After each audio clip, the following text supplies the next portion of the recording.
Have you ever been completely wrong about someone?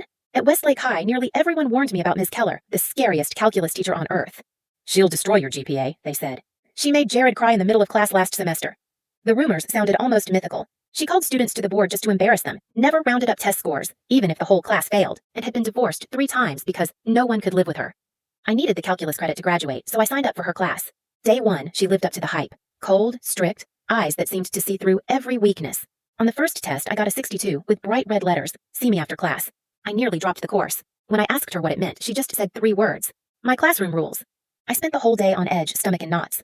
At exactly 3:15, I knocked on her door with shaking hands. Inside, I heard voices, hers and a younger one. I hesitated, then knocked again. "Come in," she said. I opened the door and found Miss Keller sitting with a boy around 7 years old. He had her sharp eyes, but they were red from crying. "This is my son, Elijah," she said without looking up. "Elijah, this is one of my students. I need 5 more minutes, then I'll talk with her." I nodded and sat quietly near the door, pretending to scroll through my phone, watching them. Elijah was struggling with basic multiplication. What shocked me wasn't her strictness, but her patience.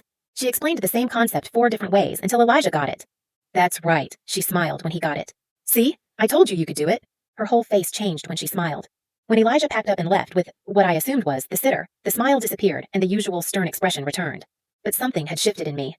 "Your test," she said, handing me the paper. "You're missing the foundation. What's your plan?" "I don't know," I admitted. "Math's always been my weakest subject." She studied me for a moment. "Do you want to pass this class or actually understand calculus?" "Both, I guess." "Then you're going to have to work harder than you ever have." She pulled out a schedule. "I'm here every morning at 6:30 and Tuesday, Thursday afternoons until 4:30. Pick a time." For the next 3 months, I showed up twice a week for tutoring. It was brutal. Ms. Keller was never soft, never let excuses slide. But slowly, I started to get it. One evening, while cleaning up after a session, I noticed a photo on her desk I hadn't seen before. It showed her in a graduation gown, holding a frail woman in a hospital bed, also in a cap and gown. She saw me looking. "My mother," she said quietly. "She was diagnosed with cancer during my senior year of high school. I taught myself calculus beside her hospital bed because my teacher said I wasn't college material."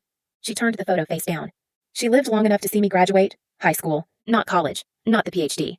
I blurted out, "Is that why you're so hard on us?" "Calculus is hard. Life's harder." She paused. "And I've seen too many smart kids get abandoned by teachers who didn't want to bother." On the last day of class, she returned our final exams. I'd earned a 94%. But what I couldn't stop staring at was the handwritten note at the top. "Columbia's engineering program would be lucky to have you." I looked up, stunned. "How did you know I applied there?" "I wrote your recommendation letter," she replied. "They called yesterday." As everyone left, I stayed back. "Why me?" I asked. "You could have picked anyone." "Because you showed up," she said simply. "When things got hard, you kept coming." At graduation, I spotted Miss Keller sitting in the very back row. When my name was called and they announced the full scholarship to Columbia, I searched the crowd and found her. And just for a moment, I saw that smile again, the one she once gave Elijah.